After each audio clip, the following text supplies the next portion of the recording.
नमस्कार। आज हम फिलॉसफी की दुनिया के एक ऐसे हैवीवेट टॉपिक पर बात करने वाले हैं जो जितना फैसिनेटिंग है उतना ही चैलेंजिंग भी है। हम बात करेंगे इम्मानुएल कांट की और उनकी बनाई हुई रूल बुक की, जो हमें सही और गलत का रास्ता दिखाने का दावा करती है। सोचिए, क्या मोरालिटी का मतलब सिर्फ नियमों को मानना है? मतलब चाहे नतीजा कुछ भी हो, बस रूल फॉलो करो? चलिए इसी सवाल की तह तक चलते हैं। तो हमारा आज का सफर कुछ ऐसा रहेगा। हम शुरुआत करेंगे एक, कह सकते हैं, दुनिया को खत्म कर देने वाले फैसले से। फिर देखेंगे कि ये नियम कायदों वाली सोच इतनी लुभावनी क्यों लगती है।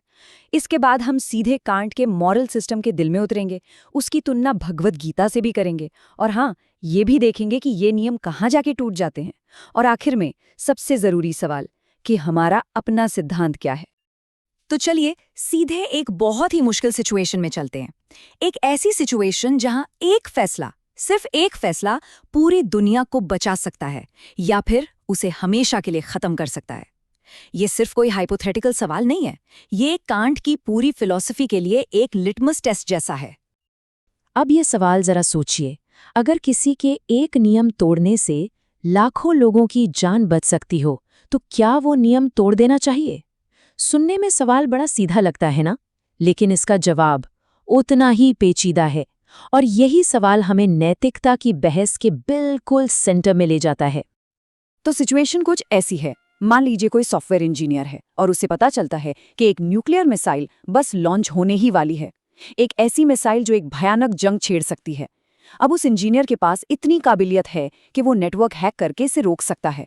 लेकिन एक पेज है, उसके प्रोफेशन का एक बहुत ही सख्त नियम है, किसी भी सिस्टम में बिना इजाजत के नहीं घुसना। मतलब ये चीटिंग होगी, एक तरह का धोखा। तो अब चुनाव क्या है? एक तरफ है लाखों लोगों की जिंदगियां और दूसरी तरफ एक रूल जिसे तोड़ा नहीं जा सकता। अब क्या किया जाए? और देखिए, जब भी ऐसी इम्पॉसिबल सिचुएशंस आती हैं ना, तो एक रूल बुक का आइडिया बड़ा कंफर्टिंग लगता है कि नहीं? मतलब एक ऐसी गाइड बुक हो जो हमें फीलिंग्स और कॉन्सिक्वेंसेस की उलझन से निकालकर एक साफ सीधा जवाब दे दे। सिचुएशन चाहे कितनी भी कॉम्प्लिकेटेड क्यों ना हो, जवाब एकदम क्लियर। और इसी सोच को फिलॉसफी में कहते हैं डिओंटोलॉजी या कर्तव्य मीमांसा। ये एक ऐसा नजरिया है जो मानता है कि कुछ काम अपने आप में फंडामेंटली या तो सही होते हैं या गलत। बात खत्म। मतलब मोरालिटी का आधार क्या है? रिजल्ट नहीं, बल्कि रूल्स और ड्यूटी को फॉलो करना। और इस आइडिया के सबसे बड़े चैंपियन थे फिलोसोफर इमैनुअल कांट। तो यहाँ पर डिएंटोलॉजी की सीधी टक्कर होती है कॉन्सिक्वेंशलिज्म से, यानी परिणामवाद से। अब परिणामवाद क्या कहता है? वो कहता है कि कोई भी एक्शन अच्छा है या बुरा, ये उसके नतीजे पे डिपेंड करता है। मतलब जिस काम से ज्यादा लोगों का भला हो, बस वही सही है। लेकिन डिएंटोलॉजी कहती है नहीं, बिल्कुल नहीं, रिजल्ट मैटर ही नहीं करता। अगर झूठ बोलना गलत है तो वो हमेशा गलत है, चाहे उस झूठ से किसी की जान ही क्यों ना बच रही हो। और आप सोच सकते हैं कि ये रूल वाली सोच इतनी पॉपुलर क्यों है। इसकी वजह है, पहली तो ये कि ये बहुत सिंपल है, बस रूल्स फॉलो करो। आपको हर बार हर सिचुएशन में नफा नुकसान का लंबा चौड़ा हिसाब नहीं लगाना पड़ता। ये हमें एक तरह की मॉरल सर्टेनिटी, एक नैतिक निश्चितता देती है। और कहीं ना कहीं हमारी अपनी अंदर की आवाज भी तो यही कहती है कि यार कुछ चीजें तो बस गलत है, चाहे जो हो जाए। तो चलिए अब मिलते हैं इस रूल बुक के आर्किटेक्ट से, इम्मानुएल कांट से, और उनकी सोच की दुनिया में थोड़ा और गहरा उतरते हैं। देखिए, कांट का मकसद बहुत बड़ा था। वो एक ऐसा मॉरल सिस्टम बनाना चाहते थे जो पूरी तरह से लॉजिक यानी तर्क पर बेस्ड हो, और जो सब पर, हर जगह, हर समय एक जैसा लागू हो। कांट के लिए मोरालिटी की शुरुआत एक बहुत ही फंडामेंटल सवाल से होती है। वो पूछते हैं, इस दुनिया में ऐसी कौन सी चीज है जो बिना किसी क्वालिफिकेशन के, बिना किसी अगर मगर के बस अच्छी है? क्या वो पैसा है? नहीं, पैसे का तो गलत इस्तेमाल भी हो सकता है। इंटेलिजेंस, बुद्धिमानी? नहीं, एक शातिर चोर भी तो बुद्धिमान हो सकता है। कांट का जवाब था सिर्फ एक चीज, अ गुड विल, एक सदिच्छा। मतलब सही काम करने का इरादा, सिर्फ और सिर्फ इसलिए क्योंकि वो काम सही है, और किसी वजह से नहीं। अच्छा, तो ये गुडविल आती कहाँ से है? कांट के मुताबिक ये आती है एक सुप्रीम मॉरल प्रिंसिपल से, जिसे वो कहते हैं द कैटेगोरिकल इम्पेरेटिव या निरपेक्ष अनिवार्यता। अब ये क्या है? ये एक सीधा बिना शर्त वाला कमांड है। ये अगर तो वाला मामला नहीं है। जैसे अगर दोस्त बनाने हैं तो ईमानदार रहो। नहीं, ये बस कहता है ईमानदार रहो, फुल स्टॉप। कांट कहते हैं कि हम जो भी काम करते हैं उसके पीछे एक रूल या एक प्रिंसिपल होता है जिसे वो मैक्सिम कहते हैं, और ये कैटेगोरिकल इम्पेरेटिव इसी मैक्सिम का टेस्ट लेता है। और यहीं पर कांट का सबसे फेमस कोट आता है जो इस इम्पेरेटिव का पहला वर्जन है। वो कहते हैं, सिर्फ उसी सिद्धांत पर चलो जिसे तुम चाह सको कि वो एक यूनिवर्सल लॉ बन जाए। इसका मतलब क्या हुआ? बहुत सिंपल, कोई भी काम करने से पहले उसके पीछे जो रूल या मैक्सिम है उसे पहचानो और फिर खुद से पूछो, क्या मैं सच में ये चाहूंगा कि दुनिया का हर इंसान हमेशा इसी रूल को फॉलो करे? तो इस टेस्ट को प्रैक्टिकली करते कैसे हैं? कांट इसका एक 3 स्टेप प्रोसेस बताते हैं। स्टेप 1, अपने एक्शन के पीछे के रूल यानी मैक्सिम को पहचानो। चलिए एक उदाहरण लेते हैं। मान लीजिए किसी को पैसों की जरूरत है और वो झूठा वादा करके उधार लेने की सोच रहा है। तो उसका मैक्सिम क्या हुआ? जब भी मुझे जरूरत पड़ेगी मैं झूठा वादा कर सकता हूं। ठीक है? स्टेप 2, अब कल्पना कीजिए कि ये एक यूनिवर्सल लॉ बन गया है। मतलब दुनिया में हर कोई जब भी जरूरत पड़ती है झूठे वादे करने लगता है। स्टेप 3, अब देखिए क्या इस दुनिया में कोई लॉजिकल प्रॉब्लम आती है? बिल्कुल आती है। सोचिए जरा, अगर हर कोई झूठे वादे करने लगे तो वादा शब्द का मतलब ही क्या रह जाएगा?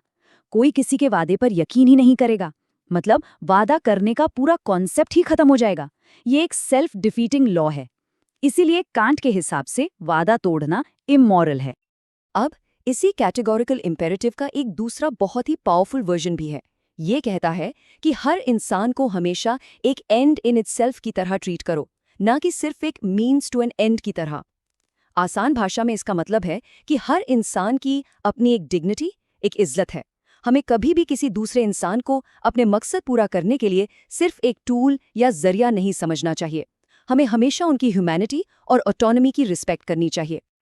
तो कांट का ड्यूटी का कॉन्सेप्ट बहुत पावरफुल है, इसमें कोई शक नहीं। लेकिन सवाल ये है कि क्या ड्यूटी को देखने का यही एक अकेला तरीका है? चलिए अपना दायरा थोड़ा और बढ़ाते हैं और एक दूसरी महान फिलोसॉफिकल ट्रेडिशन की तरफ देखते हैं, भगवद गीता, और समझते हैं कि वहाँ ड्यूटी यानी कर्तव्य के बारे में क्या कहा गया है। यहाँ हम इन दोनों फिलॉसफीज के बीच का कोर डिफरेंस देख सकते हैं। एक तरफ कांट है जो एक यूनिवर्सल रूल की बात करते हैं जो हर किसी पर हर हाल में एक जैसा लागू होता है। दूसरी तरफ है गीता जो धर्म पर जोर देती है। धर्म यानी किसी व्यक्ति का वो कर्तव्य जो समाज में उसकी भूमिका, उसकी पोजीशन पर डिपेंड करता है। मतलब एक सैनिक का धर्म अलग है और एक टीचर का धर्म अलग। मोटिवेशन के लेवल पर भी बहुत बड़ा फर्क है। कांट के लिए मोटिवेशन क्या है? प्योर लॉजिक और ड्यूटी का एहसास। गीता में मोटिवेशन है निष्काम कर्म, यानी अपना कर्तव्य करो लेकिन उसके फल से अटैचमेंट मत रखो। ये एक बहुत ही सटल लेकिन बहुत इंपॉर्टेंट डिफरेंस है। कांट कहते हैं कि नतीजों को देखो ही मत क्योंकि वो हमारे कंट्रोल में नहीं है, जबकि गीता कहती है कर्म करो पर उसके नतीजों में उलझो मत, उनसे डिटैच्ड रहो। तो अब तक हमने कांट के सिस्टम की खूबसूरती और उसकी लॉजिकल कंसिस्टेंसी को समझा, लेकिन क्या ये सिस्टम हर सिचुएशन में काम करता है? क्या ये परफेक्ट है? चलिए अब इस परफेक्ट दिखने वाले सिस्टम की क्रिटिकल एग्जामिनेशन करते हैं और देखते हैं कि इसमें दरारें कहाँ हैं। तो वापस चलते हैं हमारी ओरिजिनल प्रॉब्लम पर, वो न्यूक्लियर मिसाइल। कांट की रूल बुक यहाँ क्या कहेगी? रूल क्या है? धोखा मत दो। हैकिंग एक धोखा है और ये एक एब्सोल्यूट रूल है, इसमें कोई एक्सेप्शंस नहीं है। तो एक सच्चे कांटवादी के हिसाब से उस इंजीनियर को नेटवर्क हैक नहीं करना चाहिए, भले ही इसका नतीजा लाखों लोगों की मौत हो। और यही वो कंक्लूजन है जो ज्यादातर लोगों को हिलाकर रख देता है, और यही कांट की फिलॉसफी पर सबसे बड़ा सवालिया निशान लगाता है। तो एक एक करके इसके क्रिटिसिज्म्स को देखते हैं।